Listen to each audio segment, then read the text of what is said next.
The courthouse doors closed behind her with a hollow echo, like the world itself had pronounced a verdict. Megan adjusted her grip on the baby, who stirred against her chest with a small whimper, his tiny fist pressing weakly against her collarbone. The September air carried a chill that felt sharper than it should, cutting through her thin cardigan. She descended the wide stone steps slowly, careful not to slip. Her legs felt heavier with each step, as if her ex-husband's words were shackles around her ankles. "You won't last a week." He had said it without raising his voice, as if stating a fact. No anger, no sorrow, only cold certainty. At the bottom of the stairs, she paused. Cars passed by. People hurried across the square with coffees and briefcases, all of them moving toward some place they belonged. Megan stood still, with nowhere to go but forward. She opened her wallet at the bus stop, half hoping she had miscounted before. But the bills were still there. 2 20s, a single dollar, and some coins that barely clinked. $42. That was her safety net, her beginning and her end. The baby shifted, a soft cry escaping his lips. Megan pressed her cheek against his head, breathing in the faint powdery scent of him. "I've got you," she whispered, though the words felt like a promise made of paper, thin, fragile, already at risk of tearing. By evening she found a roadside motel on the outskirts of a small Oklahoma town. The neon sign outside hummed unevenly, the O flickering on and off so that it read MTL. The clerk barely looked at her, sliding the key across the counter after she handed over 30 of her precious dollars. The room was dim, the air heavy with the smell of mildew masked by cheap floral spray. The wallpaper peeled at the corners, revealing damp plaster beneath. The mattress sagged in the middle, springs creaking as she sat down. She laid her baby gently on the bed, placing her hand on his chest until his breathing steadied into sleep. Then she sat in the quiet, staring at the water stains spreading across the ceiling. For the first time all day, she allowed herself to feel the silence pressing in, thick, relentless, and full of questions she had no answers for. The motel room breathed uneasily at night. The air conditioner rattled in its boxy frame, coughing out gusts of lukewarm air. Somewhere down the corridor, a television played too loud, laughter canned and hollow, followed by the slam of a door. Megan sat on the edge of the bed, rocking her son until his eyelids fluttered shut. The day had stretched her thin, every nerve humming with exhaustion, but she dared not sleep yet. She watched the shadows crawl across the ceiling, bent and stretched by the sickly yellow lamp. Outside, trucks groaned along the highway, their lights flaring briefly across the thin curtains before vanishing into the dark. Finally, when her son's breathing deepened, she eased him onto the mattress. He stirred once, his hand brushing her wrist before going still again. Megan sat motionless for a moment, her own breath shallow, as if any sound might wake him. That was when it came. 3 faint knocks, not at the door but through the wall. Megan froze. Her heart stuttered, then leapt into a sprint. She glanced toward the door, toward the window, toward the wall itself, half expecting it to tremble again. The sound had been soft, but undeniable. 3 taps, deliberate, too steady to be chance. She pressed her palm against her son's chest, reassuring herself he was still asleep. The silence that followed stretched painfully thin. She strained her ears. No footsteps outside, no voices, no laughter. Only the distant drone of the highway and the hum of the dying air conditioner. Her first thought was trouble.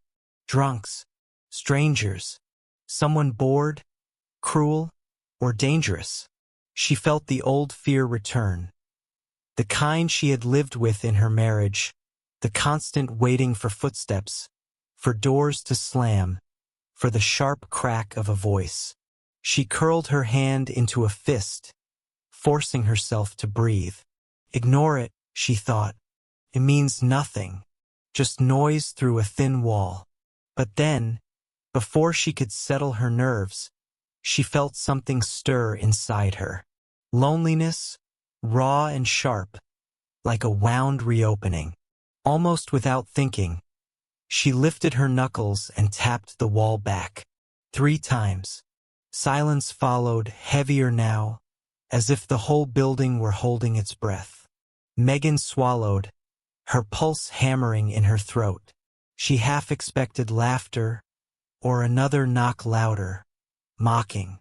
But none came, only quiet, and yet something had shifted. For the first time since the courthouse, since the words that still cut through her like glass, she felt noticed, not pitted, not judged, simply seen. Someone on the other side of that wall had reached toward her in the smallest way, and she had reached back. Her baby sighed in his sleep, his lips twitching around a dream. Megan brushed his cheek with trembling fingers, then leaned her head against the wall. She didn't know who was there or why they knocked. She didn't know if she'd ever hear it again. But in that tiny moment, her loneliness eased, just enough to keep her from unraveling completely. She closed her eyes, and for the first time in days, her heart steadied. The days inside the motel crawled slowly, as if time itself had grown heavy. Megan measured them in diapers and bottle feeds, in the sound of trucks rumbling past the highway, in the neon sign outside the window that buzzed like an insect trapped in glass. Her son's breathing was the only rhythm that mattered, his cries the only clock she followed. Her wallet thinned quickly. Each morning she counted the bills again, though she already knew the number by heart. $12 and some coins. A cup of coffee from the gas station felt like betrayal, so she forced herself to drink water instead. Dinner was noodles softened in lukewarm tap water, eaten quietly in the bathroom so the baby wouldn't stir at the smell. On the 3rd night, something shifted. When she bent over the crib, her hand brushed against her son's forehead and stopped. He was burning. At first she told herself it was the stuffy air, the damp mattress holding the heat, but as the hours passed, his breaths turned shallow and uneven. His small fists curled weakly instead of striking out. His cry, usually sharp, demanding, came out in fragile gasps that broke her heart. Panic clawed at her chest. She tried to cool him with a wet cloth, but the tap water was barely cooler than the room itself, the rag warming in seconds against his skin. She held him close, whispering fragments of lullabies she had forgotten, her arms trembling with fatigue. Her eyes kept sliding toward the wall. She thought of the knocks 2 nights before, that strange, brief connection. She told herself it had been nothing. Bored kids, a drunk guest, coincidence. But loneliness has its own gravity, and desperation its own kind of faith. With her knuckles trembling, she lifted her hand. Tap, tap, tap, then silence. She froze, ashamed of her own hope, ashamed she had risked her child's safety on something so foolish. She pulled him tighter against her chest, rocking until her arms ached, whispering promises she wasn't sure she could keep. Minutes passed. Hours. At some point she dozed upright, the baby still burning against her. A sound woke her. The soft scrape of something against the floor outside her door. Her breath caught. Carefully, she laid the baby down and crept forward. A shadow slipped past under the doorframe, then vanished. She waited, every muscle taut, before slowly twisting the knob. The corridor was empty, but at her feet sat a paper bag. She bent and pulled it inside with shaking hands. Inside were small, ordinary things. A can of baby formula, fever medicine suitable for infants, a bottle of water, a packet of tissues. No note, no explanation, nothing but quiet, invisible help. Her throat closed. Tears blurred her vision before she could fight them back. She pressed the medicine bottle to her lips as if it were holy. When she gave her son the first dose, his cries softened. His body relaxed against her arm, his tiny mouth slackening into sleep. She stayed by his side until his breath grew steady again, every rise and fall of his chest loosening the knot inside her. Megan clutched the bag to her chest long after she had unpacked it, her tears dripping into the worn paper. She didn't know who had left it, or why, but in that dim motel room, for the first time in weeks, she felt less alone. Someone had heard her, someone had cared, and that was enough to keep her going through the night. Morning light seeped weakly through the thin motel curtains, turning the room a muted yellow. Megan woke to the sound of her baby's soft breaths. Still warm, but steady now, his fever eased. Relief clung to her like a fragile blanket, though the fear hadn't left entirely. Her eyes fell on the empty paper bag folded neatly on the nightstand. She touched it as if it might vanish. The mystery of it gnawed at her. Someone had seen her desperation, had chosen to act, yet had left no name. That evening, when her son finally drifted into another uneasy sleep, she sat at the small desk in the corner. The motel provided no stationery, only a notepad meant for phone messages. She tore out a page, the paper rough beneath her fingers, and wrote in uneven handwriting, "Thank you. I don't know who you are, but you saved him. You saved me too." Her chest tightened as she folded the note. She hesitated. Should she? What if they laughed at her? What if it was a mistake? But then she remembered the knocks, the bag. She slipped the note under the door anyway, her hand trembling. Hours later, when she almost convinced herself nothing would come back, a soft scrape startled her. She opened the door a crack. A folded paper waited. She picked it up, her heart racing. The handwriting was brief, deliberate. "You don't owe me thanks. I know what it feels like to fail someone you love." Her throat tightened. She read it again, then again, each word heavier than the last. The nights that followed became a strange rhythm. She would write on scraps of motel paper, confessions she had never dared speak aloud, about the years of a marriage that had hollowed her out, about the way every smile had been measured, every choice corrected until she forgot who she had been before. She slid those words under the door, ashamed yet desperate to be heard. The replies came quietly, each time in the same steady hand. He wrote little but enough. He told her about a daughter he had lost, though not how. He spoke of guilt that clung like a second skin, of nights spent listening to silence that never answered back. Sometimes his words were only a sentence.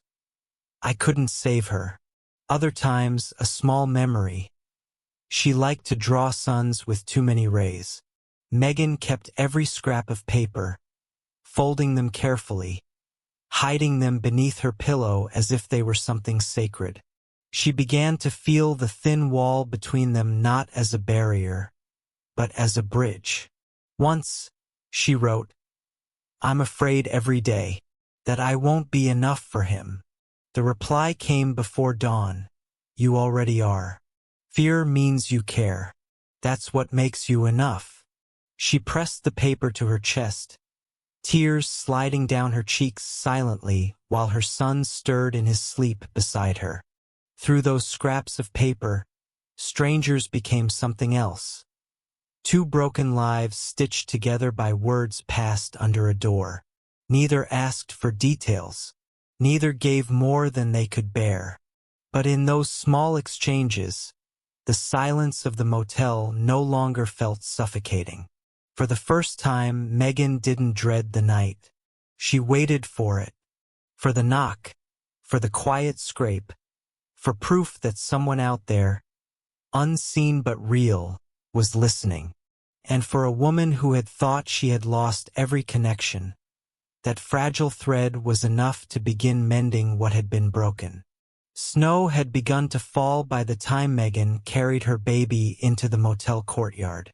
It was morning, pale light stretching thin across the asphalt, flakes settling gently on the hoods of parked cars. Her son wriggled in her arms, his tiny sock half slipping from his foot. She crouched to fix it, but before she could, it fell into the snow. She bent down, fumbling with her free hand, when another pair of hands moved faster. A man in a flannel shirt lifted the sock from the snow and brushed it off carefully, as if it were something fragile. He knelt and slipped it gently back onto the baby's foot. "Nights are cold," he said quietly, his voice low but steady. "He'll need both." Megan froze. For a moment, the whole world seemed to still. The breath of her child against her collarbone, the hush of the falling snow, the weight of those words. She looked at the man. He was older than she had imagined from the notes. Mid-40s, perhaps, with hair that had gone gray at the temples. His eyes were tired, lined at the corners, but there was a gentleness in them that startled her. He wore a worn flannel, sleeves rolled up despite the cold, as if winter hadn't fully reached him. In one hand he held a paperback book, its cover faded from use. "Thank you," Megan managed, her voice almost breaking. He gave a small nod, not pressing the moment further. Instead, he straightened, brushing the snow from his knees, and walked toward a weathered bench near the vending machine. He sat, opened his book, and bent into its pages as if the brief encounter had never happened. But Megan couldn't move. She stood there with her baby in her arms, heart racing. For weeks she had spoken to him through walls, folded paper into confessions she hadn't dared whisper before. Now he was suddenly real, solid, no longer just words passed beneath a door. Her son gurgled, breaking the spell. Megan pulled him close, pressing her lips to his temple, her breath warming his skin. When she glanced back, the man looked up briefly from his book. Their eyes met. Something unspoken passed between them. Recognition, perhaps, or gratitude too large for words. She wanted to tell him everything at once. That she was grateful for the formula, the medicine, the steady words that had held her together on nights she thought she would collapse. But all that left her lips was silence. He didn't push. Instead, he gave her the smallest of smiles, tentative, as if he wasn't sure he had the right. Megan shifted her weight, her boots crunching in the snow. She thought of walking away, of keeping the wall between them intact. But then her baby's hand reached out, fingers splayed, toward the man with the flannel shirt and the kind eyes. And for the first time, she allowed herself to wonder what it might mean to step closer. The blizzard came suddenly, sweeping across Oklahoma like a white curtain dropped over the world. By late afternoon, the motel had already lost power. The neon sign outside went dark for the first time since Megan had arrived, and the corridors echoed with muffled voices of other guests searching for flashlights. Inside her room, Megan lit a stub of candle she had found in her bag. She placed it carefully on the nightstand, the flame flickering weakly against the peeling wallpaper. Its light stretched shadows across the wall she now knew was his. Almost without thinking, she lifted the candle and set it near the thin partition. The glow licked upward, steady and fragile. A moment later, another flame appeared on the other side, a soft orange shimmer slipping through a crack, answering hers. Megan's chest tightened. Two small lights, facing one another through a wall too thin to be a secret, too solid to allow touch. It was enough, but the calm didn't last. Her baby stirred, then whimpered. His forehead was burning again, his breath shallow, his skin slick with sweat. Panic surged through her. She rocked him, whispered to him, pressed cool cloths against his skin, but the fever climbed higher, relentless. His small chest rose and fell too quickly, each gasp pulling her deeper into fear. She knocked on the wall once, hard, desperate. "Please," she whispered into the silence. Moments later, her door rattled gently. When she opened it, he was there. The man in the flannel shirt, his face set, eyes urgent. "Come with me," he said simply. Before she could answer, he was already helping her gather the baby's blanket, steadying her trembling hands. He led her through the storm, snow biting at her face, until they reached a truck parked near the edge of the lot. Inside, the heater roared to life, warmth wrapping around them like a lifeline. "Hold on," he said, pressing the accelerator. The roads were nearly invisible, but his hands on the wheel were steady. Megan clutched her baby to her chest, whispering prayers into the dark. They arrived at a house just beyond the town's edge, large but quiet, its windows glowing with emergency lanterns. As soon as they stepped inside, Megan saw them. Two doctors waiting, coats still dusted with snow, equipment laid out on a wooden table. She stared, unable to process it. You called them?" He nodded. "I wasn't going to risk waiting." The doctors worked quickly, cool cloths, medicine, gentle words. Megan hovered close, her heart pounding with each cry from her son.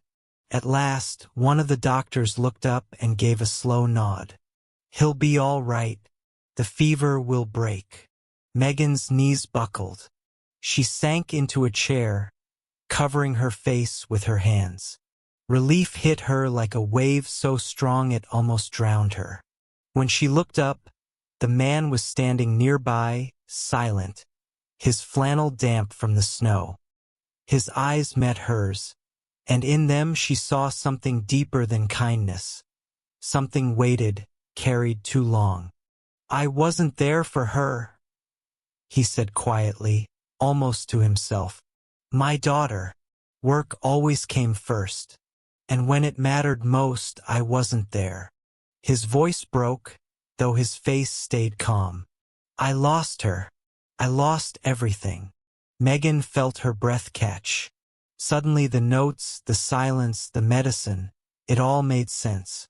He wasn't just helping her. He was trying to atone. She wanted to reach for his hand, but instead she held her baby tighter. The child stirred, breathing evenly now, and she pressed her lips to his hair, whispering thanks she couldn't yet give aloud. The storm raged outside, but inside the house, a different kind of stillness settled, one heavy with loss, but also with the first fragile edge of understanding. The storm passed, leaving behind a world buried in white silence. Days later, when the roads were cleared and the motel once again buzzed with its neon sign, Jack asked Megan to come with him. He didn't say much during the drive. The baby slept in his car seat, cheeks flushed with the healthy pink of recovery. Megan sat beside him, her hands folded tightly in her lap, the steady hum of the engine filling the space between them. She had learned that Jack didn't fill silence with unnecessary words. He let it breathe, and oddly, that made her feel safer.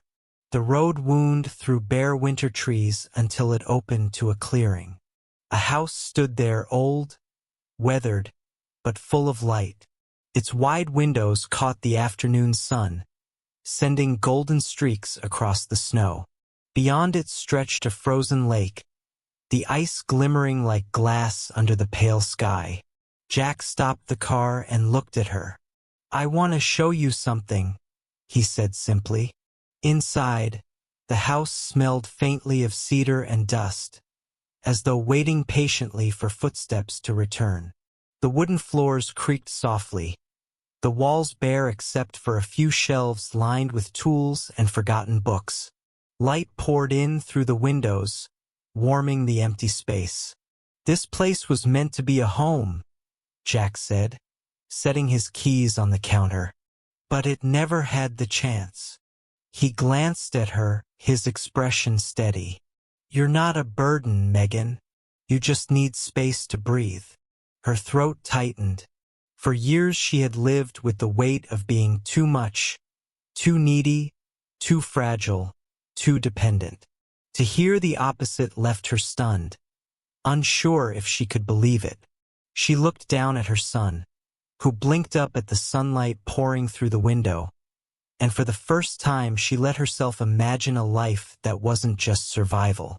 She didn't move in right away. Instead, she came back often.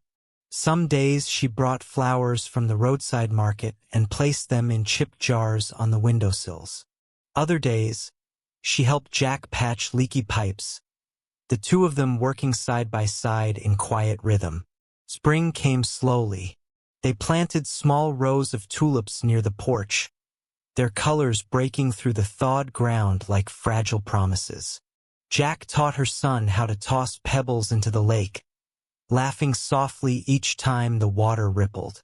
Megan stood nearby, arms wrapped around herself, the sight filling something hollow inside her.